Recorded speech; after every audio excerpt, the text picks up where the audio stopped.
Russia destroys bridges in occupied Kherson region, and appears to withdraw from some villages. Russian forces have destroyed bridges across occupied parts of Ukraine's Kherson region west of the Dnipro River, a local Ukrainian official and Russian military analysts on Telegram reported on Wednesday. Serhiy Klin, a member of the Ukrainian Kherson Regional Council, said that Russian forces appear to be staging a tactical retreat from some frontline villages to slow down the onslaught of the armed forces of Ukraine. CNN cannot independently confirm his claims. The occupiers blew up not only Daivsky and Tyahinsky bridges, they also blew up the bridge at the exit from Snihoivka towards Kherson across the canal, Klin said during a press conference. They blew up the bridge in Novikary, blew up the bridge in Mylov.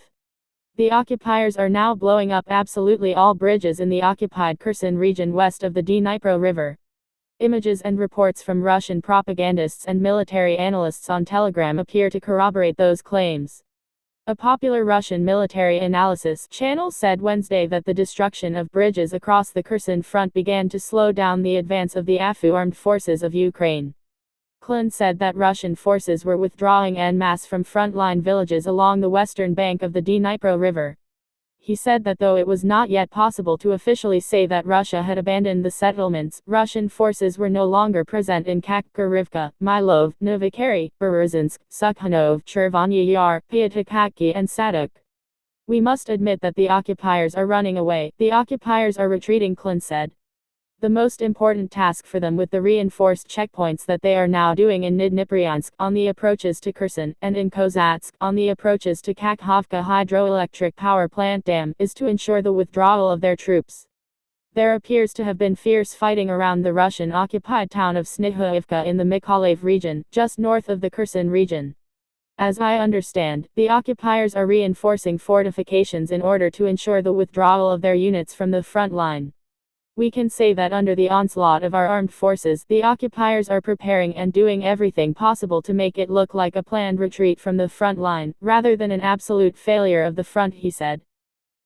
Senior Russian appointed official in Kherson killed in a road accident, according to regional Russian leader. One of the most senior Russian appointed officials in occupied Ukrainian territory has been killed, according to the Russian installed leader of the Kherson region, Vladimir Saldo, and reported in Russian state news agencies.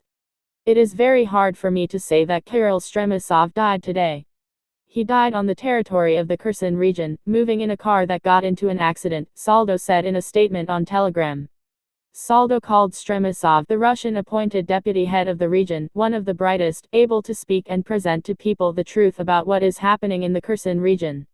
Stremisov died in a road accident, the press secretary of the head of the region said, according to Russian news agency TASS. Russian state media company Vesti VGTRK said that, according to the Minister of Health of the Kherson region Vadim Ilmiev, Stremisov was killed in an accident on the highway between Kherson and Armyansk in Crimea.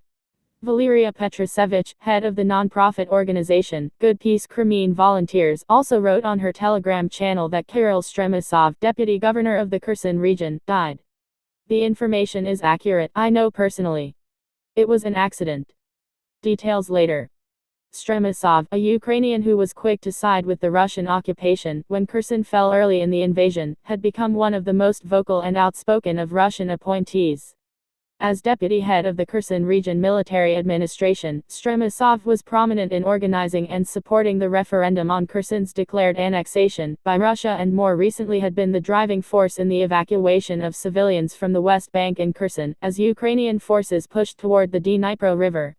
On Tuesday, Stremisov said, most residents who decided to stay in Kherson are only now beginning to realize the gravity of the situation and my warnings.